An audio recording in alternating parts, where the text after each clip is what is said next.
Hi, everyone. Thank you so much for tuning into Scott Week 2022. We're so excited to have one of our favorite people on today, Dr. Simon Gilmour of the Society of Antiquaries of Scotland. And also we have with us our Vice President, Ms. Kelsey Deanne. Welcome, both of you. Hello. Thank you very much, Cindy. Very glad to be here. Thank you so much for joining us. Now, I want to just let you know a little bit about Simon. He's a senior, the Society of Antiquaries of Scotland, rather, is the senior antiquarian body of Scotland with its headquarters in the National Museum of Scotland on Chambers Street in Edinburgh. The Society's aim is to promote the cultural heritage of Scotland, and Dr. Gilmour is currently the director of the Society of Antiquaries. He's also the it's a charitable non-for-profit organization. I think I should start over and we're going to cut that. Are you guys ready? I'm like fumbling. I can't do it like that. Okay. That's okay, no problem. Let's start over. Okay. You managed to say Society of Antiquaries of Scotland fine, which is usually the one that trips everyone up. I've been like, oh my God, too much typing over the weekend for a rugby match in LA and my mouth is half numb still. So here we go one more time. Sorry. It does it like that. Okay. So hello, everyone. Thank you so much for joining us and tuning into Scott Week 2022. Again, we have one of our most favorite guests on here, Dr. Simon Gilmour from the Society of Antiquaries of Scotland, which is a senior antiquarian body of Scotland with its headquarters in the National Museum of Scotland on Chambers Street in Edinburgh. The Society's aim is to promote the cultural heritage of Scotland, and Dr. Gilmour is currently the director of the Society, which is also a charitable non-for-profit organization and was granted a royal charter in 1783. And as director, Dr. Simon Gilmour works with the Board of Trustees called the Council to promote the research, understanding, and conservation for the archaeological and historical environment of Scotland and for the benefit of all. And I just wanted to welcome Dr. Gilmour and also our own Vice President, Kelsey Deanne. Welcome, both of you, and thank you so much for joining us today. Thank you very much, Cindy. It's great to be here. It's such a pleasure to have you, Dr. Gilmour. Thank you, Kelsey. Can you tell us a little bit more about your role and your work in the Society? Yeah, sure. As director, I'm the full-time director of what, as you've already said, is a charitable organization, not-for-profit organization. And currently we've got about 12 staff, most of whom work full-time, some are part-time.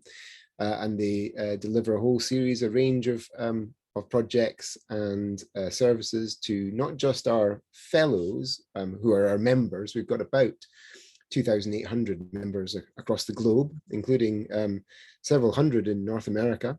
And we work to, as you say, promote and support the research into Scotland's past in all its glory. And it's not so glorious bits as well. We're very clear that we're very happy to explore the bad bits as well as the good bits. Yes, absolutely. And I love that because there's Scots around the world. And I love the fact that Scots are very proud people, but we're also humble in the fact that we we know where we stand in terms of history and modern Scotland. And it's great to focus on building new and good things in the future. So also too, I know we checked in with you last year and just wanted to know, what are some of the programs that have been going on in the last year and some of the silver linings with the pandemic in terms of creating virtual programs and in-person things. So tell us what's been going on. Absolutely. The same as for everyone else, we've been working from home over the pandemic, basically almost entirely, but some of our staff are starting to go back into the offices in Chambers Street again now. And it's been a bit rough for some of us. It's been difficult, certainly, but we've continued working full time. Nobody's had to take any time off or anything like that. And we're concentrating on still delivering a whole series of not events, but other projects and things as well. The silver linings, you're right. I mean, it's the ability to do this. I mean, you know, we would never have been able to do this before. We can now we now stream all of our lectures online, even if they are happening in person in Edinburgh. We stream them at the same time, and we do the same for our anniversary meeting or AGM as well.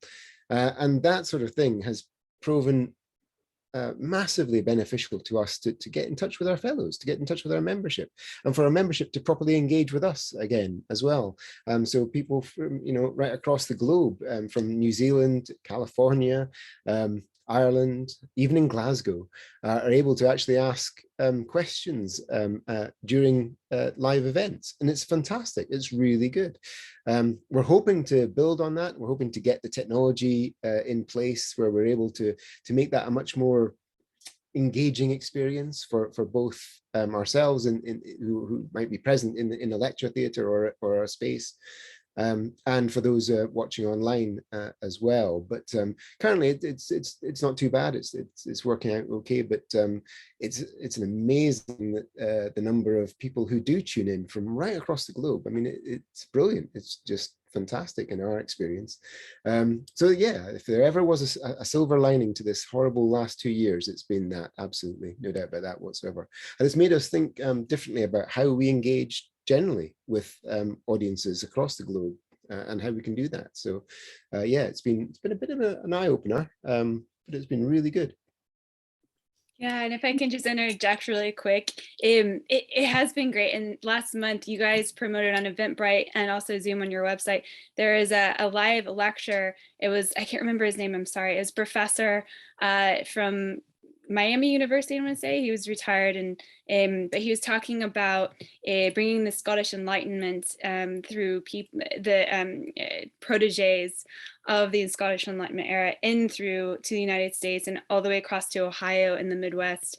And it was really, really interesting. And yes, there are a lot of tensions involved with Western expansion and a lot of things to reconcile. However, it was beautiful to hear that part of history, especially tying those bridges between Scotland and the US and the beautiful legacy of the Scottish Enlightenment. So yeah. Yeah, great. thank you. Yeah, I think that's exactly the sort of thing, you know, and we're also having a few only online events specifically for our members as well, and those are proving to be very popular. And what we do is we focus them on just particular geographical areas around the globe. So our Australian fellows, for example, get together online and are able to chat and have a discussion.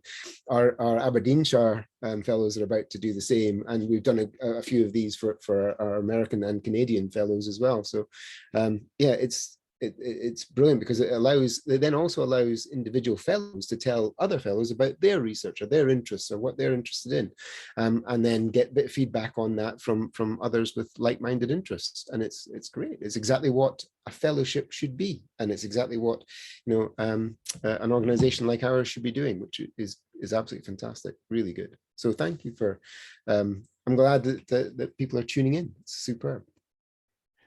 Yeah, it's amazing. And I think I want to say that Scott Week has had that same experience during COVID, because we just began right before COVID, as you know, and we were never meant to be sort of in the virtual world in this way.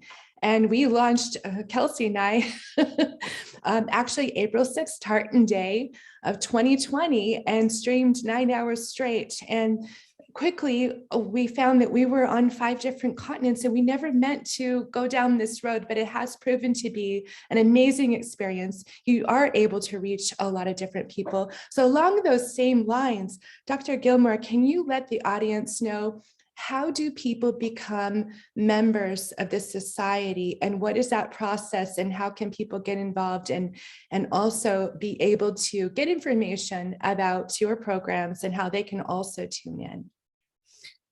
Thanks, Cindy. Yeah, okay, so the first thing to say is that membership of the Society of Antiquaries of Scotland is open to anyone. You don't need to be a professor of archaeology or history, or you don't need to be an expert in this, that, and next thing, or indeed have professional degrees or anything like that. It is entirely open to anyone who has an interest in Scotland's past, and that's Scotland's past right from the very first human setting foot on what we now call Scotland, but then obviously it didn't exist as Scotland, right up to last week and the archaeology and history of last week.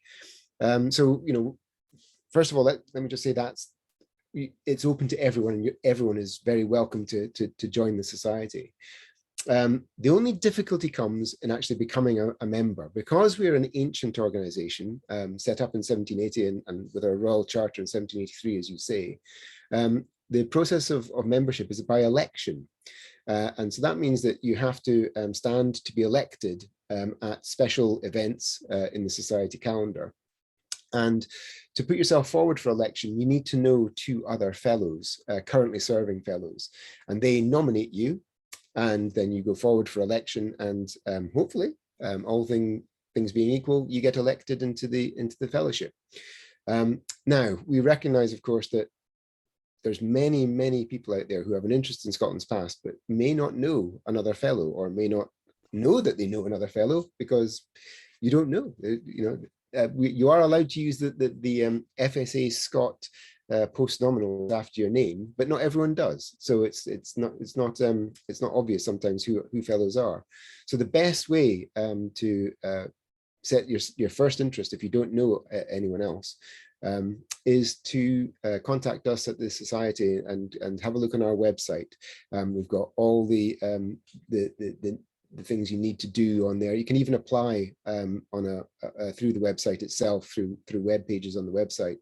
And we'll get back in touch with you and let you know if there's fellows in your area, or if not in your area, then in your general area of interest. So if you were specifically interested, as you say, Kelsey, in the Enlightenment, we can find other fellows who'd be interested in that sort of area, and who might have a chat with you and then say, oh yes, definitely would like to put you forward. That's no problem at all. And we put these people in touch with each other to have a chat before they get nominated. And again, it's a really useful way of meeting other people immediately, right from the get-go.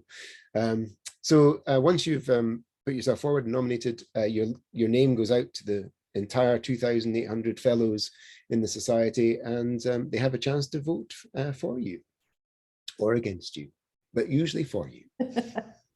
I wonder if that's ever happened to anyone before. Well, yeah, I mean, it used to be, we used to have, I mean, as again, the society is such an ancient organization, over 240 years old, that it's gone through lots of different iterations and lots of different methods of election, right from the early days, where there was a little wooden box that used to put a black ball in. And you put the black ball in either accept or decline, and then they just counted up the balls at the end, and if there were more accepts, then you were in, and if there were more declines, then unfortunately you were out. And we don't have records of those. We only have records of the ones who were accepted in those days, and so we've got a totally different method now. It's all online. It's digital voting for those who have online access, and you can and it's very rare. Well, in fact, so far no one has ever been declined entry, because you've got to have more votes for than against, and with 2,800 people voting, you have to have quite a few people voting against you to not get in. So. Exactly. And if anybody is watching this and want to become members of the society, I'm sure you can reach out to Cindy and I, and we can have a conversation about it and vouch for you as your yes. two current fellows. Absolutely. Exactly. And yeah, so tell us more about the upcoming programs that you have. What are you most excited about? What are you anticipating? Well, again, if you check on our website, we've got a couple of events up there already. One's in the 28th of April, which is quite an important one because it is one of the election events. So we've got 51 new, potentially new members of the society being elected, hopefully on the 28th of April. And at that event, we've also got a couple of young early career researchers who we're putting forward to talk on their areas of expertise. One is about medieval music, and the other is about the monastic settlement of Applecross on the west coast of Scotland in the first millennium AD. So both really historical in nature, but we want to use this event in April whenever we can to help promote early career researchers, people who are just starting out, either just finished their PhD, and that'll be Kelsey soon, hopefully, perhaps, and presenting some information about their research. So the 2 20-minute talks at the event and the election, and then we're going to follow that up with a nice drinks reception to welcome the new fellows in, for those who are available on the premises, and it's obviously available for everyone to watch online as well. So we're looking forward to that, certainly.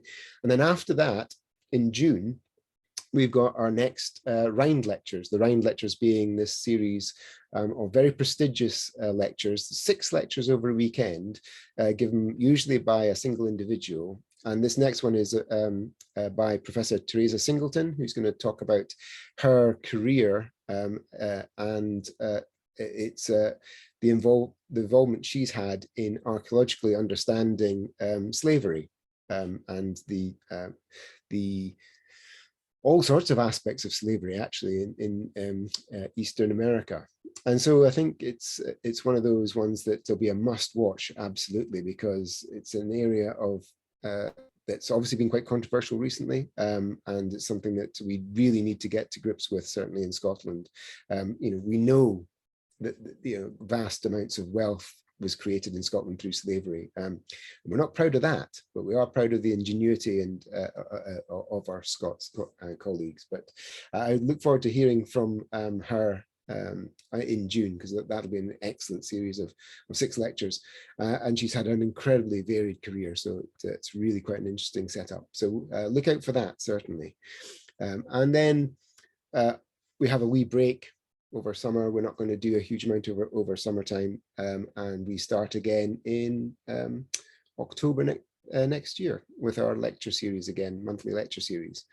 And really quite exciting, the whole range of topics to be happening over October, November, December, into, I think we're going to take it all the way up into May next year, because one of the things we've realized is that because we can now stream these online, we can actually move to slightly smaller premises for our events, and that will actually save us a little bit of money, which allows us to do more events. So what we're doing is we're plowing that money back into having more events. So we're going to have monthly lectures all the way up through into May, and it's going to cover everything from the Iron Age Celts, new research on the Iron Age Celts, all the way up through to what else we're talking about? Military diasporas. So again, Kelsey, it's about this idea of Scots going abroad and doing what we're good at, which is fighting. But it isn't, it's a challenging subject, but it is what happened. Scots went abroad and were used in wars across the globe almost. We're also looking at witches in Scotland, which is quite topical recently, since the First Minister just recently apologised formally to all those women who were unfortunately killed as witches. And so we're looking at the research that's gone into that and how we know who they are, where they came from, some of their stories. And all the way up back to hunter-gatherers. We're going to have a lecture on hunter-gatherers as well. So the very first peoples in Scotland, and actually in Ireland as well. We're going to focus on Ireland, which will be quite interesting. So a wide range of topics as usual from the Society, right across the entire breadth of sort of Scottish history. And we're looking forward to getting those online just as soon as possible, so people can start booking up for those events.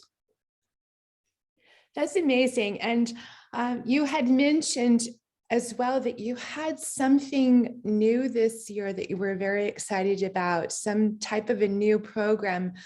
Do you want to talk a little bit about what that is and what you're so excited about with this? Well, there's a few things I could talk about that are quite new.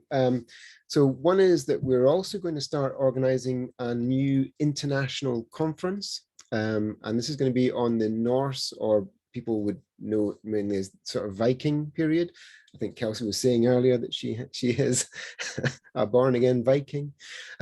So we're going to have an international conference on the Norse Viking period, all the way up to the High Medieval period. So that period where incredible change happened across Scotland over that period of time, and we're looking forward to inviting a whole range of experts to talk about that over a weekend, probably in 2023. We're hoping, but it might go on into 2024 depending on how soon we can get the organization. That sort of organization takes a while, so that'll be one thing that we're really looking forward to and quite excited about. And it follows on from a series of thematic conferences that we've done previously, which started with the hunter-gatherers in Scotland, went all the way through the time periods, and the most recent one was the early medieval one. So this is basically just following on from that, from those series. And all those conferences are available as books, either from the Society website or from elsewhere as well. So we're hoping again to have some sort of publication right at the end of that as well, hopefully. So that's one thing that I'm quite interested about. But I can also reveal that we also have organized our next Rind lecture after Teresa in June. The next one for next year will be, and this might be quite interesting to a lot of your audience, I don't know. It'll be by, who was it by again? Sorry, I've completely lost the thread of who. Oh yeah, sorry, Elizabeth Graham, and she's going to be talking on the Maya of Mesoamerica. So we've got 6 lectures about South American archaeology, which is going to be incredible, and it's going to be fantastic for the Society. Not a huge departure. The Rind lectures have covered all sorts of topics across the globe over their time, but recently they have been quite focused on either Europe or Scotland. So here's an opportunity, I think, to spread our wings again and learn something brand new, which we're really looking forward to. So that's going to be something excellent. So looking forward to Elizabeth Graham talking about that, I think in September in 2023. So that's going to be really good fun. This sounds so exciting. And I know that a lot of our viewers were really kind of working with Visit Scotland this year for a lot of our viewers to get a glimpse of Scotland who maybe have not already traveled over to Scotland and what they need to research and plan on seeing. And I really feel like not just Visit Scotland website, but also the Society of Antiquaries is a great place to go and do a little bit of research and find out more about the areas of interest you might have, to go see some of these archaeological finds. There's so many rings of standing stones, and you're talking about the Viking history, which is very important. I actually have more Danish blood in me than I do Scottish. Don't tell anybody. Say it quietly, say it quietly, yes. Say it quietly.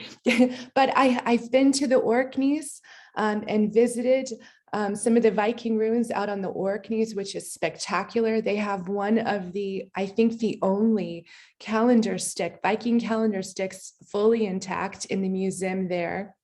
And you can see a settlement. And then I don't know if a lot of Americans know here as well, the name MacLeod. And I learned a lot traveling in the north of the Black Isle and out to Castle Loud, the Red Castle, which is the seat of the Mackenzie, actually, the Mackenzie chief, and the Red Castle, and Loud means King of the Norse. So MacLeod meaning son of the King of the Norse. And so you find the MacLeods out on the Isle of Skye and all through the north.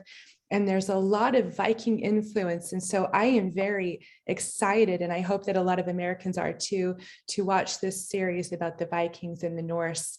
And then also about the slavery aspect of the history in Scotland. That's also very exciting in June. So everyone tune in and follow Dr. Simon Gilmour and the Society of Antiquaries, and go sign up for their newsletter so that you can be informed of everything coming out.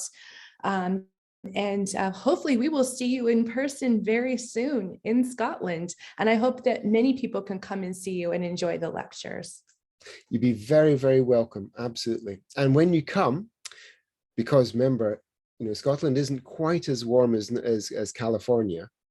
When you come, purchase one of our new merchandise scarves. We've got new wool scarves in this new Society tartan. The Society launched its own tartan just last year through a competition with fellows who designed it.